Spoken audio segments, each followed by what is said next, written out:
Blog Talk Radio.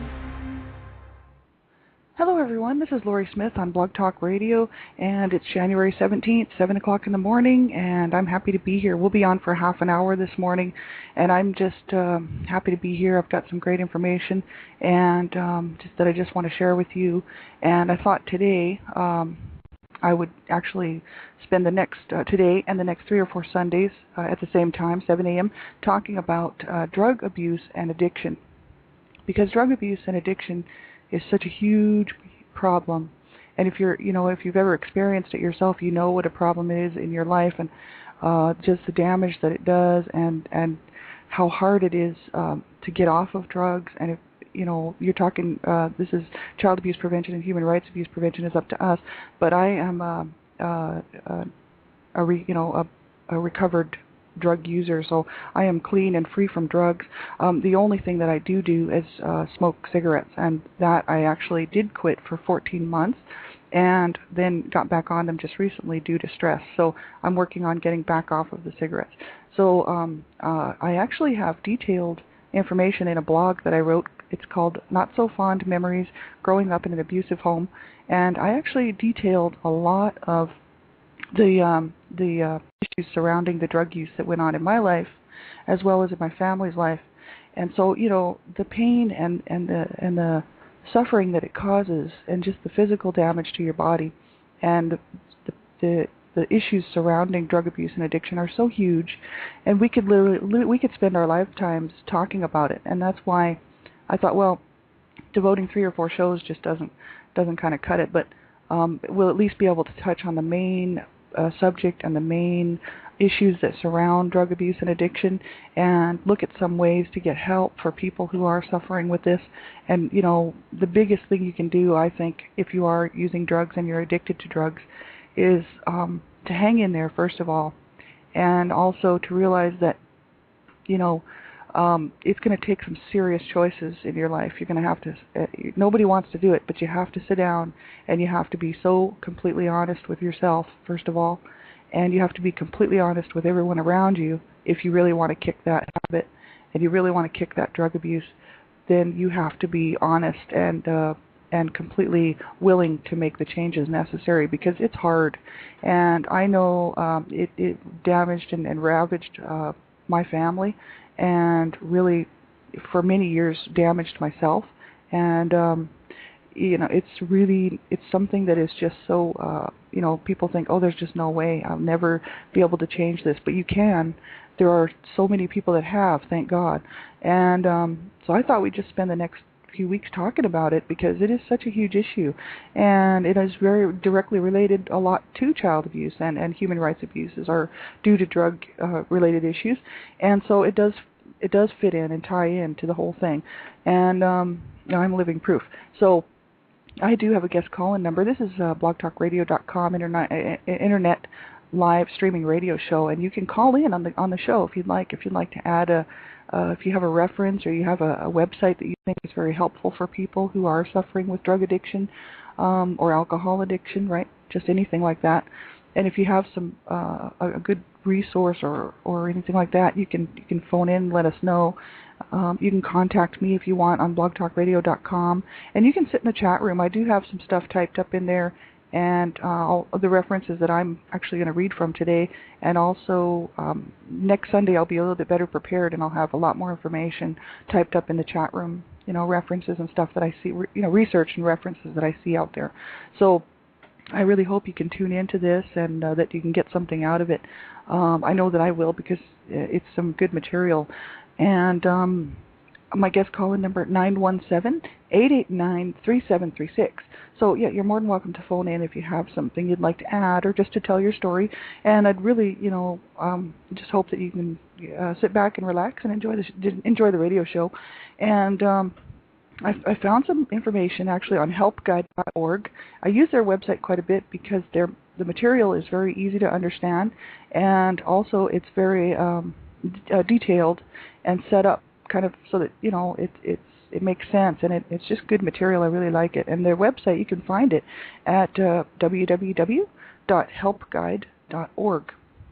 and they had here a whole section on drug abuse and addiction. And then they also have another section called substance abuse and mental health, like overcoming alcohol and drug addiction while coping with depression or anxiety. So these things affected my family. I would have sure liked, when I was growing up, I grew up in an abusive home, so there was no support from the parents, right? And so, but, had we grown up in a normal home, because, not all drug addiction is from child abuse. There's lots of people who grew up in great homes who do drugs, right? But in my home, our parents were not supportive of any kind of therapy or treatment because they themselves were suffering with depression and mental issues and all kinds of issues. And they both grew up, my mom grew up in an abusive home, and my dad, I'm just not so sure about him, but he definitely had some challenges.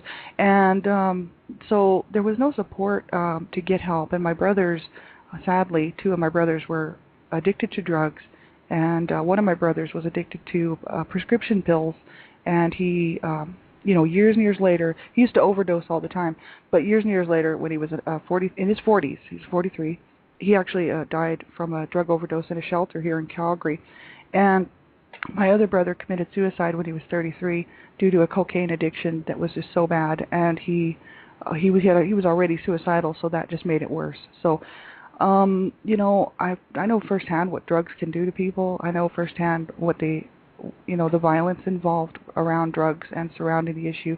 I lost a friend who he was shot and killed in his driveway due to a drug deal gone bad. Drugs have affected my life in a very bad way. And I know there's so many people out there who can relate to me and to what I'm talking about. So, I hope you can get something out of this show. And, please contact me if you need some help with something. The only thing I can do, I'm not a counselor, and I'm not able to give legal advice. I'm not a professional of any kind. All I'm doing is spreading references out there, telling people that there is hope, and you can do it, but you have to make some real decisions, and be honest with yourself and make some good decisions, make some good choices. I used to hate when my mom would tell me that I was making wrong choices. She'd be like, "You're making the wrong choices for your life," and I'd be like, "Well, in my blog I detailed it quite a bit, what the problems between me and my mother."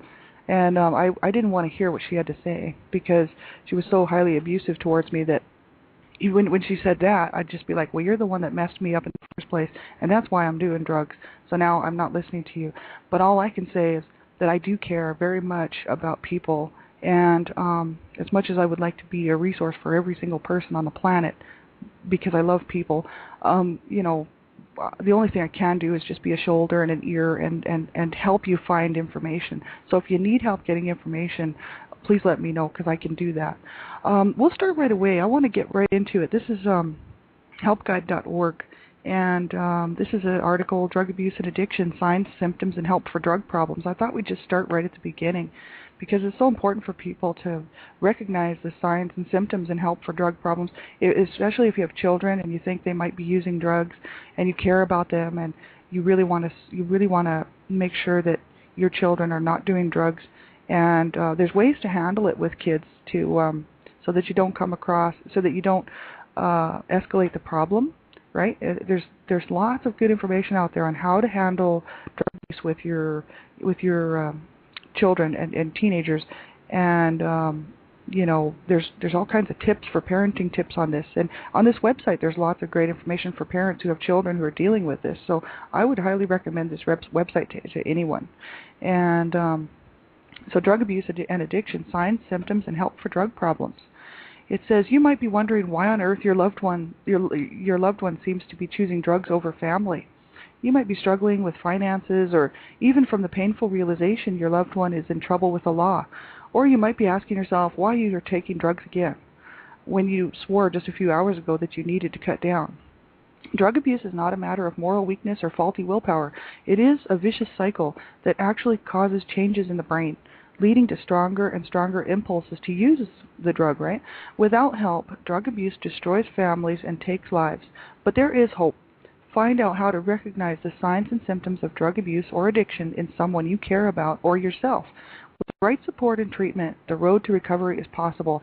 And there's so many people that have kicked the drug addiction. It's gone forever. And you know, it's great to talk to people who have actually done this kind of thing, because they know how hard it is.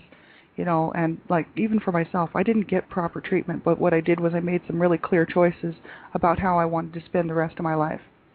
And that was you know, at that point when I was in my 20s, I was just hitting 21, 22, right in that area. I wasn't 22 yet, I was about 21. I thought, you know, how do I want to live the rest of my life? Do I want to end up dead on the street somewhere from using drugs? Do I want to end up dead from some sort of drug deal gone bad? Do I want to be attacked and viciously beaten to death because I'm out getting drugs? These were the issues that just popped, you know, would come to me, and I thought, no, you know, I do not want that lifestyle. I do not want it. And so I literally made the choice to stop doing drugs and to quit hanging around with people who were doing drugs, which was all of my friends. So, you know, I basically had to sit for a year on my own and just stay away from it. And that's how I did it. But not everybody can do that. So, you know, you do want to reach out and get professional help from people who, you know, these hotlines and different things like that. There are so many hotlines and you know, crisis lines, and people who are really professionals who know how to talk, how to help you. They know, because they have the resources right in front of them. They know who can help you. They know where you can go to get that help, right? So that's why it's so important, if you are struggling with drug addiction, drug abuse, to make sure you get professional help, because these people they have the information right in front of them, right? And so they're the ones that can direct you in the right direction. And if you know, and if you run into someone who it just doesn't seem right for you, try another one. That can happen, right? You might phone one place, they just don't seem to be helping you. Then try another place, right? Because then the other place might be just exactly what you were looking for, and it will be the best thing that ever happened in your life, right? So what is drug abuse and drug addiction? They said, drug abuse, also known as substance abuse, involves the repeated and excessive use of chemical substances to achieve a certain effect. These substances may be street or illicit drugs, illegal due to their high potential for addiction and abuse. They also may be drugs obtained with a prescription, used for pleasure rather than for medical reasons, right? So that's, you know, prescription drug abuse, right, which is very common. My brother was addicted to prescription drugs, and you know, he was involved in all kinds of criminal activity to get these prescription drugs. And you know, he did lots of time in jail, lots of time in prison. He was in and out of shelters, and you know, he was a good guy. He just had a problem that he could not kick, but he had a lot of mental issues, and because he overdosed and lost and actually died on the scene, and then they brought him back to life. And you know, he was in a coma for, you know, I don't know, 2 or 3 weeks, and it really did affect his brain. This can happen to people, and we know it does, and that's why you want to make sure you get some help, right? Different drugs have different effects. Some, such as cocaine or methamphetamine, may produce an intense rush and initial feelings of boundless energy. Others, such as heroin, benzodiazepines, I don't even know how to say that, or the prescription OxyContin, may produce excessive feelings of relaxation and calm. What most drugs have in common, though, is overstimulation of the pleasure center of the brain. With time, the brain's chemistry is actually altered to the point where not having the drug becomes extremely uncomfortable and even painful. This compelling urge to use, which is, you know, the addiction, becomes more and more powerful, disrupting work, relationships, and health, right? So it does affect the brain, and that's why it's such a problem, right? Even with my cigarette addiction, right? If I went for 14 months without a cigarette and I was fine, and the first few months were a little bit tricky. I had to chew a lot of gum and just say, no, I do not need a cigarette. And after a few months, I started to realize that I was more and more comfortable with the idea. And then I started again due to some stressful issues in my personal life right now that just caused me to say, I need a pack of cigarettes. So I'm getting back off the cigarettes, and I'm going to have to fight it again, right? So this can happen. We're all human. And I think the thing to realize is that, you know, if you fail, just keep trying, right? That's what we used to tell my brothers all the time. We'd be like, just keep trying, you know. And unfortunately, in their case, it didn't work. And I just hate to see that happen to anybody that I know. And actually, any one of you who are listening, I wouldn't like to see that happen to anyone. So, I'd like to see everybody get help if they could. Alcohol and smoking, it says, while legal, both alcohol and nicotine can be highly addictive and have serious health effects. And they have whole sections here on alcohol abuse and alcoholism, right? And also ways to quit smoking for more information. So I'm going to go in later and check out the ways to quit smoking thing again. I actually got on a body cleanser and stuff, and chewed gum, and was on the Nicorette and all this, right? But there's ways to quit smoking here on this website. You can check that out. Prescription drug abuse. Prescription drug abuse is just as dangerous as street drug use. When used appropriately, prescription drugs can have beneficial effects medically or psychologically. Prescription drugs in the opiate family, such as Vicodin and Oxycontin, are often prescribed for chronic pain or recovery from surgery. Benzodiazepines, such as Valium or Xanax, are prescribed to treat anxiety. The problem arises when these drugs begin to be used off-label. Furthermore, prescription drugs provide an easy access point to other family members susceptible to abuse, right? So someone in the family can get a hold of these prescription drugs, which is what my brother used to do, and he would take my mom's prescription drugs, and then he would go and he would take all the neighbors' prescription drugs, and he would go and get into their homes and break into their homes and root through their stuff and take theirs. And before you knew it, I mean, he had bags and bags of these things sitting around the house, and my mom would find them and phone the hotlines to find out, the pill hotlines, to find out what they were, and dispose of them. And my brother would just go out and get more. So it was just an issue. He actually went into some treatment, I think, because he had to. It was either jail or rehab, and he chose rehab over jail, but then he broke out and got away. Now, he's gone now. He's passed away. But the thing is this is the sort of thing that can happen in families, and I know it. It's firsthand, and I cared very much for my brothers and didn't want to see their lives go that way. So you do want to make sure that you get some proper information on how to deal with this sort of thing, right? Because there is some help out there, and there is some ways to kind of cope with it, right? So what causes drug abuse and addiction? What makes one person abuse drugs to the point of losing their home, their family, and their job, while another does not? There is no simple reason. Drug abuse and addiction is due to many factors. A powerful force in addiction is the inability to self-soothe or get relief from untreated mental or physical pain. Without the self-resilience and support to handle stress, loneliness, or depression, drugs can be a tempting way to deal with the situation. It says, unfortunately, due to the changes drugs makes to the brain, it can only take a few times or even one time to be on the road to addiction. Some other risk factors involve family history of addiction, history of mental illness, untreated physical pain, and peer pressure. So it says here, family history of addiction. While the interplay between genetics and environment is not entirely clear, if you have a family history of addiction, you are at a higher risk for abusing drugs just from being around that element, right? History of mental illness. Drug abuse can worsen mental illness or even create new symptoms. And they have a whole thing on the website there. You can click right in. It's like a link, and you can click right in there and see all that about to do all the information to do with mental illness and drug abuse. It says untreated physical pain. Without medical supervision, pain medications or illegal drugs like heroin can rapidly become addictive, right? And if the doctor's not watching, and all of a sudden you've been on these drugs to help with your pain after surgery, and no one's monitoring that, you can become addicted to that, right? Peer pressure. If people around you are doing drugs, it can be difficult to resist the pressure to try them, especially if you were a teenager. Now, that was my problem, and also because my brothers were drug users in the home, and also once I started doing the drugs, I realized that it was a bit of an escape for me to get to take me away to another place, right, away from the abuse and away from the domestic violence that was going on and the anger that was in the home, because our home was just not a happy place. So, I would go and do these drugs and get high with my friends, and I could escape for a while, right? And it's not good, and because then I end up with a drug abuse problem, and on top of abuse and all that, right? So you don't want your friends or your children to be going through that. So make sure you reach out to people around you, right? I know it's hard, but as long as you're there, even as an ear, and just someone to talk to, I think that's the important thing, right? Just so that people know they're not alone. And teenage peer pressure. I always said that I wouldn't do drugs. When I was like 10, 11, in my mind I would think, because in school they would say don't do drugs and all this, and I'd be thinking, yeah, no way, because I saw what drugs did to my brothers, and I thought I saw what was going on in our own home with drugs.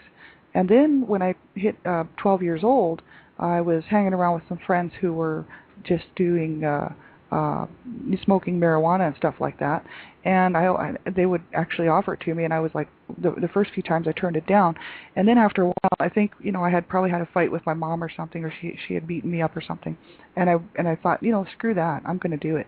And so it was my own decision. Nobody forced me to do it. I wasn't forced to do drugs. I did it on my own free will, and I knew I knew the situation surrounding it, and how hard it and how awful it was on people, and the situations involved, and but I did it anyway, and that was just clearly not the right choice to make.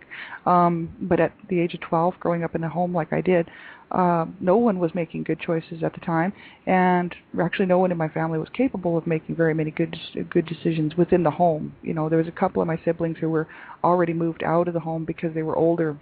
They were the oldest, and they were making good decisions, but they were away from the home, not even living in the same state, and their lives were pretty good and pretty decent. But everyone that was living within the home underneath my parents' care was floundering. However, I have to say that one of my sisters didn't follow suit and was not involved in drug use or anything like that. See, so it doesn't always affect all family members. It can just, I just chose to do it. A lot of it was out of rebellion and just anger, and saying, yeah, you want to, my life is destroyed, so I'm just going to destroy it some more. And the help just wasn't there to make sure that I got some counseling and some treatment. And my parents didn't get any help. So this is the kind of thing that goes on. We see it in the news. It's everywhere. We see it in the news. We hear it. It's on TV. It's on the radio. It's in the papers. And all the problems related. There's a lot of times there's domestic violence issues. I saw that in my own friends' lives due to drug use. Someone ends up getting killed, or children are dying at the hands of drug abuse people, as well as people that are not using drugs. My parents didn't do drugs, and my parents, their issues were all, they were sober when they were doing what they were doing, and that always used to kind of make me angry.